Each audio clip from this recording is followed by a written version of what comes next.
Welcome to the Player Development Pod. I'm excited to have you here. Today, we're going to talk about the 10 benefits of player development. Yes, the 10 benefits that player development can have on your athletes in your program. So, I'm going to name all 10, and then we are going to get to breaking them down. Actually, you know what? I'm going to go one by one because naming all 10, that's a lot. But anyway, number one, you have better citizens. You have better citizens, better people in your program. Player development allows, every coach gets into it. Every coach says, I want to impact, I want to make better, spouses, professionals, brothers, sisters, husbands, fathers, all that stuff, right?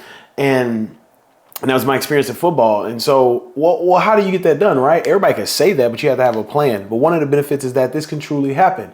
One of the stories I love to tell is the story of Grant Stewart. Shout out to Grant Stewart. If you have 25, 30 minutes to read, there's an incredible article written about him in The Athletic that I didn't know he was going through all that when I was at the University of Houston with him.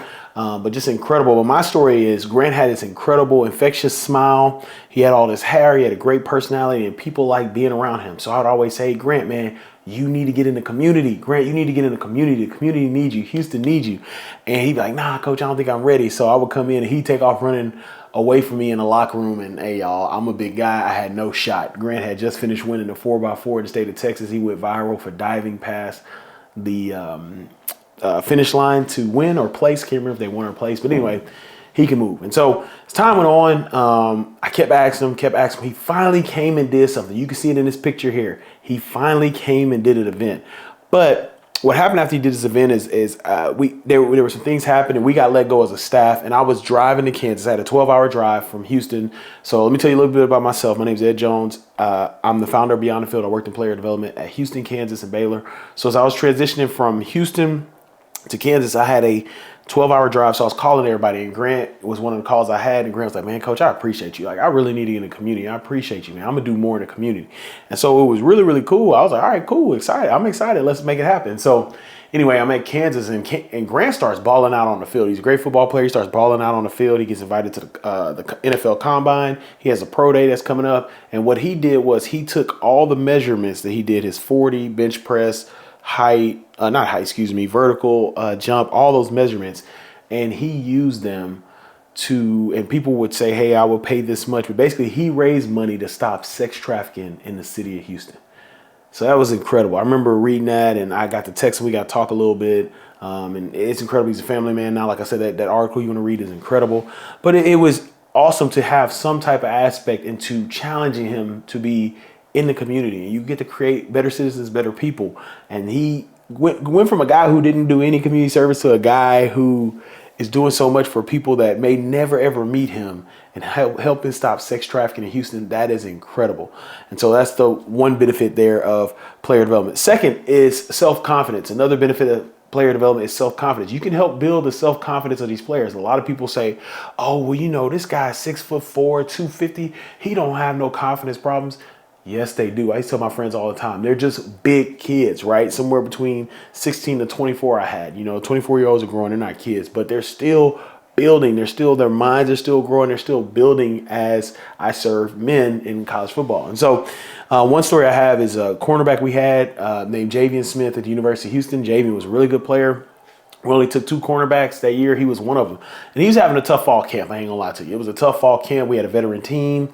He wasn't performing like he thought he would. The big thing when those athletes come from high school to college, they're the man. They've been the man their whole time playing, and they get to campus. It's like, man, these guys can go. And so I remember sitting there with him at breakfast one time. I could tell he was down, and we were talking. He's like, Coach, man, this is tough, man. Coach, I don't know if I belong here. And I was like, nah, you belong here. Like, we only took 2 cornerbacks, and you're one of them. And so I got to encourage him that whole time, say, man, you were supposed to be here. You were great. You can make this happen. We want you here. You can get it done. And he strung together some of the best spring ball practices I've seen in a while. And it's just a story I love. It led to some of his success there at Houston. But being able to sit there and build the self-confidence of Javian. Now, I'm going to go back because I started it off. My name is Ed Jones. I'm the founder of Beyond the Field. I have this YouTube channel or this podcast you're listening to. We have over 3 days of player development content to help you. When I started to enroll in 2016, at the University of Houston, I didn't know anything. I had nowhere to go. So I want to ensure that you do not have the same reality I had. I served in the role at Houston, Kansas, and Baylor, and I'm excited to be here with you. The third benefit of player development is community engagement. So one thing we did at the University of Houston, we would give out shirts to players, and these shirts said H-Town is our town. And so I wanted to reward the guys for going out to the community. It wasn't a shirt like, hey, oh, I get this, I get that, but I wanted to reward them. So we had shirts. It was a different team issue shirt than what they got. And so Coach Herman started to notice that there was a position group that had the shirts. Now I'm going to just use this example because I can't remember exactly what position group it was. But let's say it was the running backs. And he was like, hey, D-line, the running backs all have shirts. I don't see any D-linemen with the shirts. So then the coaches start like, it was pretty cool. He started like, hey, and quarterbacks, I don't see anything. And hey, O-line, I don't see anything. And quarterbacks, where are you guys at? And so it created this deal where coaches came to me right after, was like, hey, man, we got to get in the community. What do I need to do to get my guys? And then it became a pretty cool competition. But it started off competition, but it became impact. It became engagement. And these guys were getting their lives changed from being in the community. And so we were able to go in the community and get more people to come to games, right? You want the community to come. Everybody wants the community to be there for them. Hey, come, show up, wear this color, be loud. But are you there for them? Can the community count on you? And so we were able to get some impactful community engagement, and it all based off that story of our head coach driving it. Next thing is morale. One of the benefits of player development is you can help create the morale or enhance or provide value to the morale of the team. So I'll tell a story here about my time at Baylor. Now, before I start this story, this happened at every university I was at. I'm not singling out Baylor. So I was at Houston, Kansas, and Baylor, and I would like, hey, we should do this. Here's something we should do. And there were times they said yes, there were times they said no, but this is a story that I always use whenever I talk about morale. But we were getting to fall camp, and for you all that are familiar or not familiar with fall camp, it's in August, it's hot, they're practicing against each other. We're in the Texas sun, the sun's beating up on you. These guys are tired. They want to play someone else. What happens is these guys get on their phones. I just had mine. Oh, they get on their phones and they see other programs. Oh man, they're out there bowling. Oh, they doing, man, they're at a water park. Okay, they doing paintball. Oh, they eating at this place. Oh, they got a crawfish boil. Okay, cool. Okay, and they know it's coming. Every program about the second or third week of fall camp goes out and does something. And so the players are looking like, all right, we know y'all got something going on. So the players got to me and they said, hey, Ed, here's the deal. We want to go to a water park. And so I asked the players, hey, just want to make sure y'all go to water park. From freshmen to seniors, they said they want to go to water park. So we are planning this as a staff, and I let our staff know, like, hey, the players want to go to the water park. They're like, can you look at bowling? I'm like, all right, cool. I'm going to look at bowling. Just want to let y'all know they go to water park. I go to compliance, find out what we need to do to go to water park. Cool. Hey, here's the proposal. Here's what we can do at the water park. Boom. We have another meeting. Hey, I'm just like, once again, I'm like, hey, just want to let y'all know these guys want to go to the water park. And so we ended up not picking the water park, and I'm just like, ooh, we get to the team meeting, our guys are up, they're like, water park, water park, water park, rah, rah, rah, right? And so I'm sitting there, I tell our director of operations, this ain't gonna be good. Our head coach goes up there and he's like, before he goes up there, I forgot to say that we had our biggest player is Polynesian player, like 340. He's waving a shirt around. I mean, he's got a shirt chest out, waving a shirt, water parks, everybody's hype. Head coach goes up there and says, we're not going to water park. You can hear a pin drop. And so I'm like, ooh. And so you can feel this tension in the room from that point on where guys are like, man, they not listening to us. I know some guys walk by me like, man, Ed Jones, man, like, why you ain't let us know? I'm like, look, man, I did what I could do. It's above my pay grade. I don't make that decision. So anyway, we get to practice. And you feel that tension. Guys kind of, lagging behind. Guys are frustrated. In hindsight, I wish they would have handled it better. But hindsight, I also wish we would have just done what they wanted to do.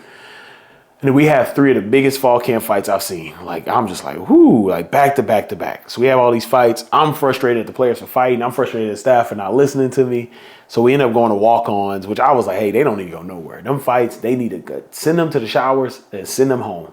But we go to walk-ons, and I remember sitting there, and like the players were all kind of just looking at each other. And, it just like, I was sitting at the table by myself like, yeah, we should have done this. So morale, if they would have listened, it would have been better for our team. Now, like I said, not singling out Baylor. This happened at every university I was at, but player development can help with the morale of the team.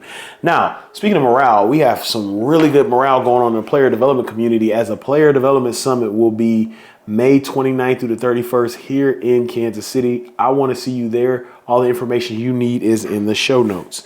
All right, the fifth thing that fifth benefit of player development is a winning environment. It creates a winning environment. So when I was at Kansas, we had came in, and unfortunately we didn't have a lot of success on the field. And so for me, player development was very, very important. It's actually the place where I grew the most in the role. So I wanted to create wins off the field. Like, hey, you got your resume done. That's a win. Hey, you were invited to the Leadership Academy. You went through, you got your certificate. That's a win.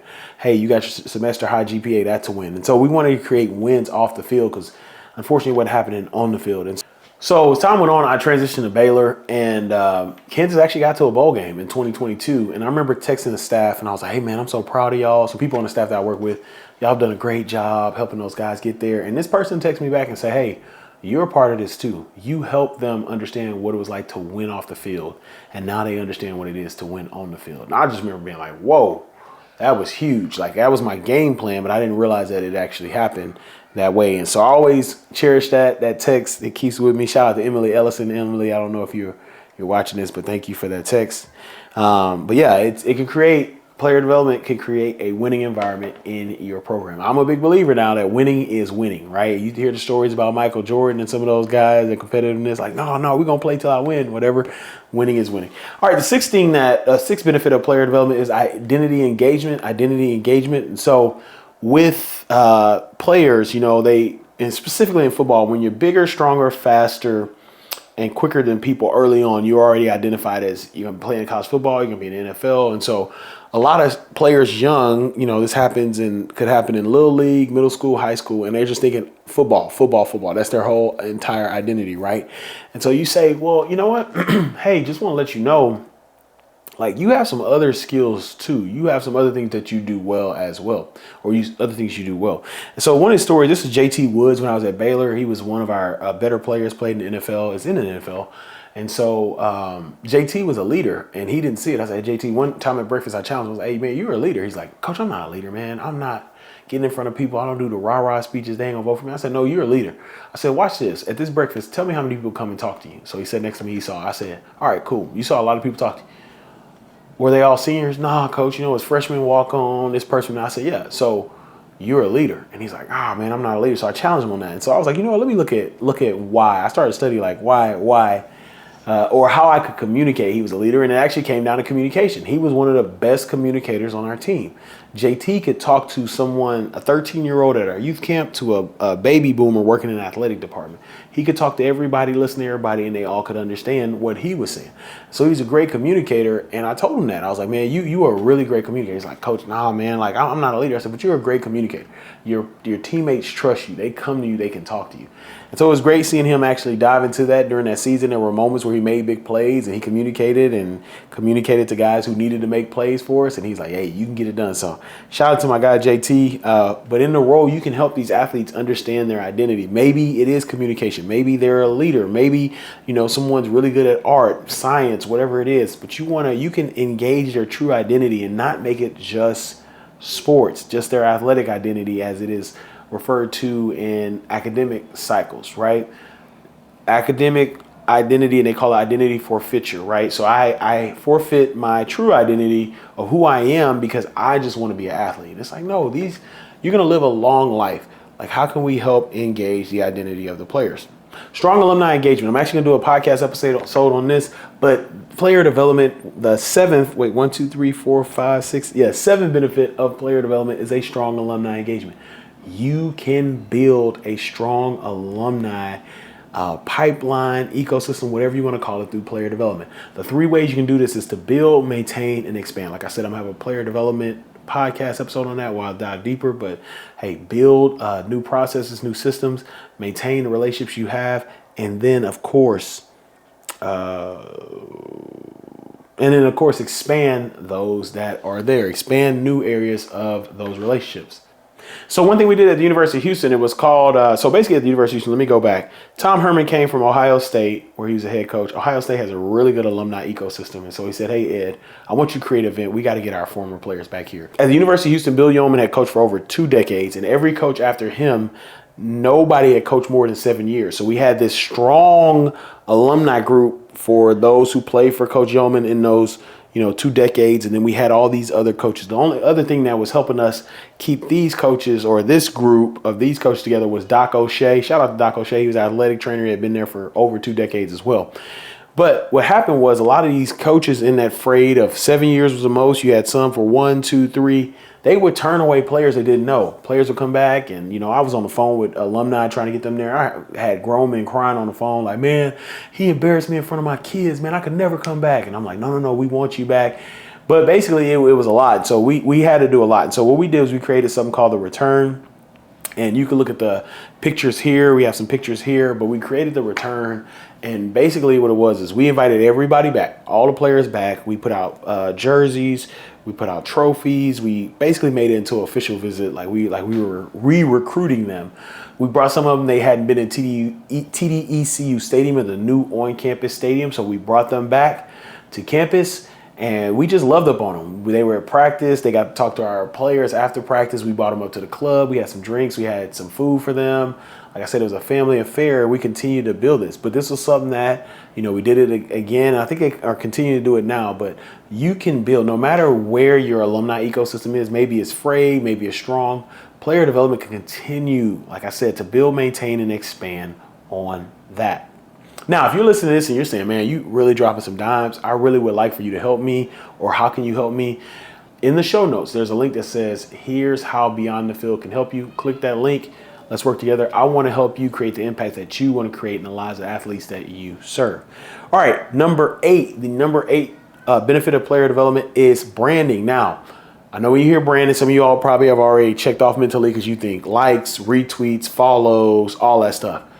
That is not what I'm talking about. Branding is what people say about you when you're not in the room. I say this all the time. When I do my player development webinars, that information is in the show notes every Sunday. But I tell people when I talk about the benefits of player development in the webinar, I tell people you are at this webinar because of branding that I've done on social media. Either you know that I talk about player development, or you know I provide value, so you've come, right? You're watching this podcast episode because of branding. Either it was a thumbnail or whatever, but you come because you knew I was going to give you value, right? So my name in your household or in your office or whatever is good enough to get you to pay attention to this. And so that's what branding is. And so we had a player named Sam Burt at Kansas, from Abilene, Kansas. And shout out to Sam. Sam was played D-line for us, outdoorsy guy. And we used to call him Park Ranger Sam. And I remember one time we would walk to practice and he would break down like trees. And I would say, Sam, what'd you do today in school? He's like, hey, we went to this creek and we had to get this water. And he would break all this stuff down. And I remember saying, like, Sam, how many people know that you care about that stuff? And so he's like, oh, not many. I was like, hey, you really gave me a lot of game. I think there's some people that live here or people that have moved here that would like to learn more about what you know. And he was like, man, social media, that's not me. I don't want to do that. And so I talked to the D-line coach and we got Sam. He actually came to a branding workshop. Shout out to Smash McCaffrey and Kevin Berg. We did a branding workshop. So we're talking to these guys about what branding truly is. And so Sam found out, and we were working at that deal. He came and he talked about, who he was, what he was passionate about. And he actually talked about creating a recycling initiative in our building, because he said, hey, coach, all the D linemen have to drink 2 bottles of water or Gatorade to hydrate before practice. And so he's like, what if we recycle? We don't have recycling bins around the building. And so it was great that he talked about that. You know what? I'm going to let you listen to Sam talk about it. But first, I want to talk to you about branding. This announcer, or not announcer, excuse me, this person in the media asked Sam about, hey, I heard you're really in the outdoors. So Sam's brand had reached another room. It goes back, right? We got to develop that, or that's a benefit of player development. And I want you to listen to Sam answer this question. A little bit off topic, but I think I heard on Hawk Talk last week that you're pretty big into the environment. How did that interest get started with you? And I guess, how would you explain that to someone about where that passion comes from? Yeah, that's kind of a fun question.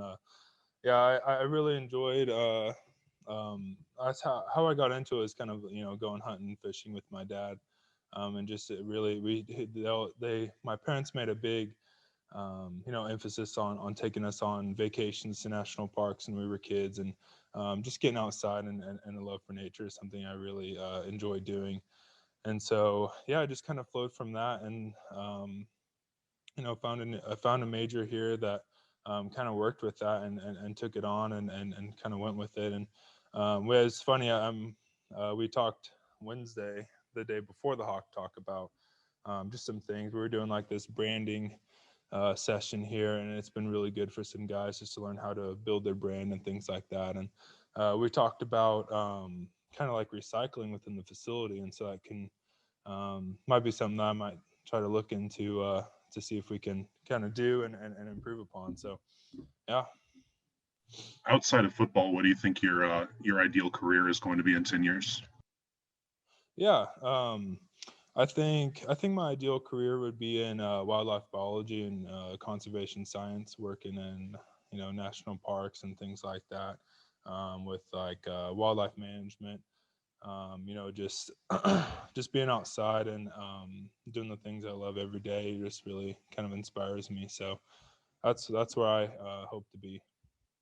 There it is. Sam talked about it. We got that thing done. We got a lot of things done. And Sam was awesome. Sam got to go to a bowl game. Sam did a lot of great things for our program. And we were able to brand Sam to help him. That is a benefit of player development. All right, the next one. The ninth benefit is recruiting advantage. Now, before I start on this one, okay, I want to say, don't be the program that uses player development as the recruiting advantage. There are programs that do that, unfortunately. Player development done well becomes a recruiting advantage organically, right? So I want you all to pay attention to that. Do it well, and it'll be a recruiting advantage. Don't just do it for the recruiting advantage. All right, but anyway, so whenever you talk, so I would talk to parents when they would come in and recruiting. My first time doing it was at the University of Houston. Joe Al, coach, was like, "Hey Ed, I want you to talk to the parents about what you do, the plan that you have for their players." So I got up there, "Hey, this is the plan we have. This is what we're gonna do." Blah blah blah. And there's something about telling family members, mothers, fathers, grandmothers, brothers, sisters, whoever, about the plan you have for their athlete. So the athlete's sitting there, in my case, college football, so a young man sitting there and his family's hearing, "Hey, we're going to do this. This is what we've done. Here's the success we have had with those off the field. Here's this guy who he's playing in the NFL, but he also did everything we did here in player development." I tell people all the time, if you're going to do a recruiting presentation and you have somebody that's done everything correctly and is in the NFL, use them.